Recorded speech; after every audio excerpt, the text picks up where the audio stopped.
Welcome to the Daily Brief.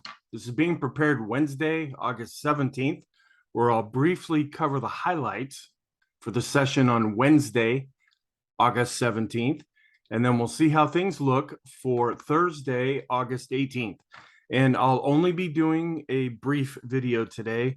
I'm trying to get away for a few days, and the charts haven't changed all that much. What I brought up in yesterday's brief pretty much played out in Wednesday's session, where we're coming up to the 200-day moving average. The market's looking a little exhausted right now, and we're pulling back from that. So that's the overall big picture of what we're looking at right now. So let's go back and talk about what happened in Wednesday. On Wednesday, we ended up being down 0.72%. We had been down a lot more than that. The markets started off pretty negative and ended up going lower. And then after the FOMC minutes came out, the markets tried to rally. They went all the way up to the unchanged level and then came back down. By the time we closed, we were pretty much midpoint between the high and the low for the daily session. We're still below average with our volume overall. And the technicals, they're still positive. They're still looking okay, but a lot of our short-term indicators have started to wear off. In fact, some of them have worn off. The intermediate term indicators are still working their way after being extreme positive. So we're kind of in that in-between right now, where do we have enough strength to break through the 200-day moving average? Right now, it's still looking like things are exhausted. So we might not have quite enough right now. Of course, anything can happen. Something could come out. We could get a lot of buying coming into the market, and that could push prices above the 200-day moving average. If that ends up happening, we'll want to see, can we close above that? And what are the other indexes doing? Right now, as always, the inflation and interest rate scenario is what the markets are fixated on. That's what everybody is really talking about, and that's what the stock market is concerned with. We have a lot of geopolitical concerns, which, as I say all the time, those are kind of on the back burner as far as the stock market is concerned, but they could come to the forefront at any time. We have earnings that are being released, and depending on how the market takes that, it could help that stock, it could help that industry group, it could help the sector, or vice versa. It could hurt those areas, and that could bleed over into the S&P itself. And then we still have this debate about what is a recession and are we in one right now? So what are some comments? Growth, it still underperformed in Wednesday's session. Didn't hold up as much as value. And so we saw that pull back. But our sector rotations, they're still positive. They dropped, but they're still above the moving averages, and the moving averages are advancing. We're seeing a little bit more weakness with the mid cap rotation and the small cap rotation right now.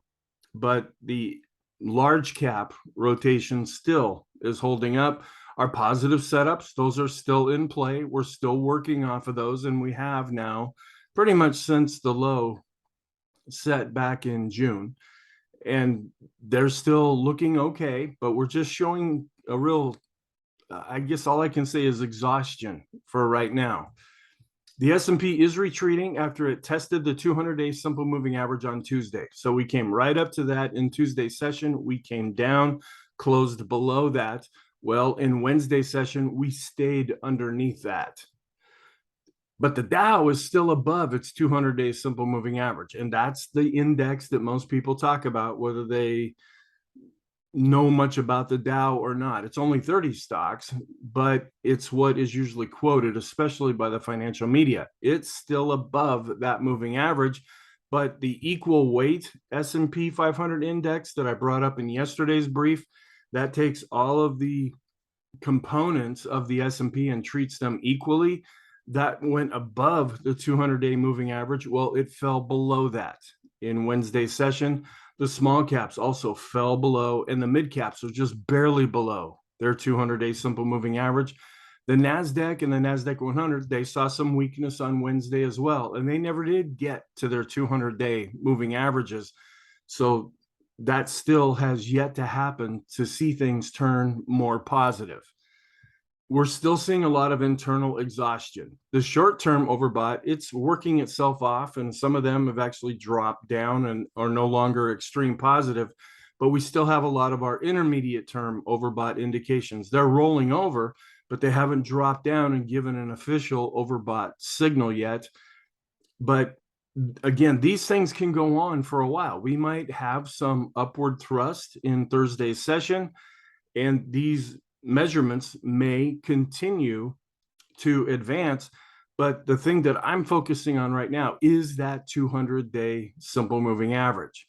The 10 to the 2 and the 10 to the 5, both of those yield curves remain inverted.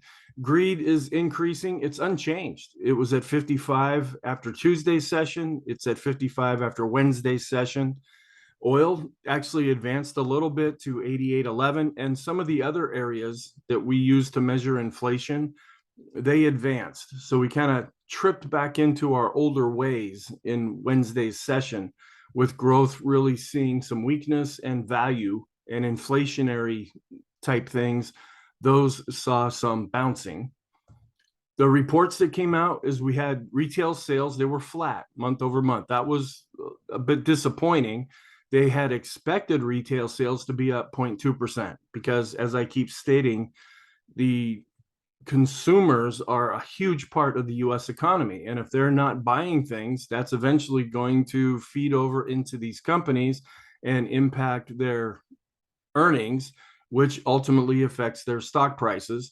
Now, if you take out automobiles, because they're all over the place, retail sales ended up being up 0.4%. That was stronger than expected, or they had expected it to be up 0.1%. So we saw a lot of decreases with automobiles, with gas, with those things that are really going up in price. And when we hit difficult times, those are the things that people really start to pare back on. The weekly mortgage applications index, it fell 2.3%. Business inventories were up, but not quite as high as expected.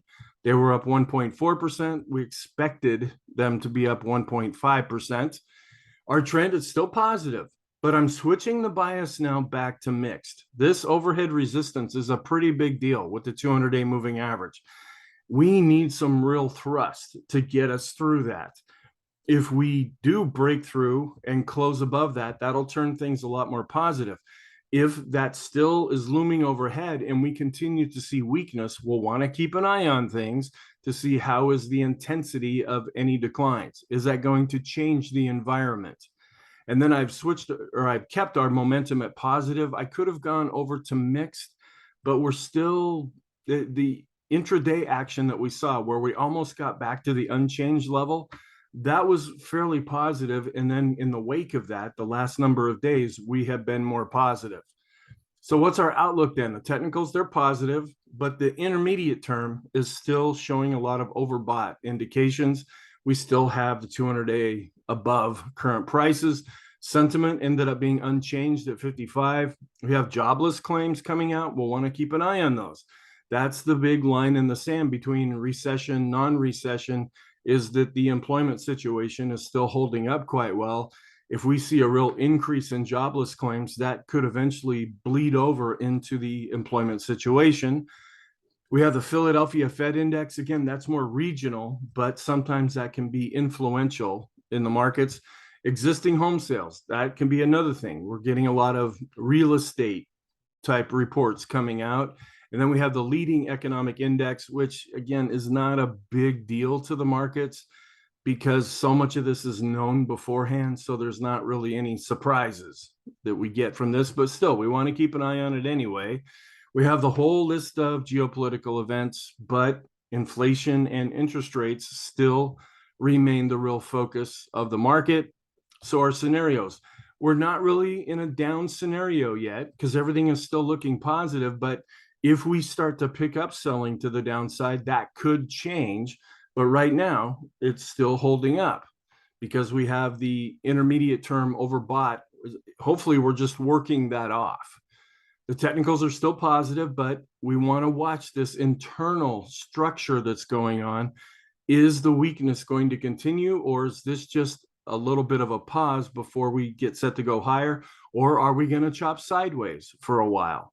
So we're still going with the up scenario, but they are overbought and showing some weakness. There's still this real disbelief that we're not going to go higher. You still have a lot of people that are saying, okay, we're going to come up to the 200-day moving average. That's going to be it. And then we're going to start tanking after that. And that might be what happens. We have to watch how this plays out right now. If we do break above the 200-day moving average and look to close above that, that's when you have FOMO, or the fear of missing out. That might bring some more buyers into the market. Our possible positive scenarios, they're still holding up. They're still looking okay, even though they're showing a bit of weakness now. The sector rotation, the same thing. They're holding up, but showing some short-term weakness at least. And our positive setups, they're still looking okay. The technicals are still positive. The big moving average, as I've said about 18 times now, is the 200-day moving average. And we're not sideways currently. So our conclusion then is the S&P is positive, but the intermediate term is still overbought. You could even say that to a degree with the short term, but those indicators are improving quicker, as to be expected. Our intermediate term ones still are trying to see if they can work off this overbought condition. So short term, we've worked off a lot of that, but intermediate term, we still have a lot to go with. And we're still below the 200-day simple moving average. And that's the long-term view. So thank you. And I'll look at doing a full-blown video when I see enough in the charts to really warrant that happening. But for right now, hopefully this is a good enough update for you. So have a very good day, and I'll talk to you after Thursday's session.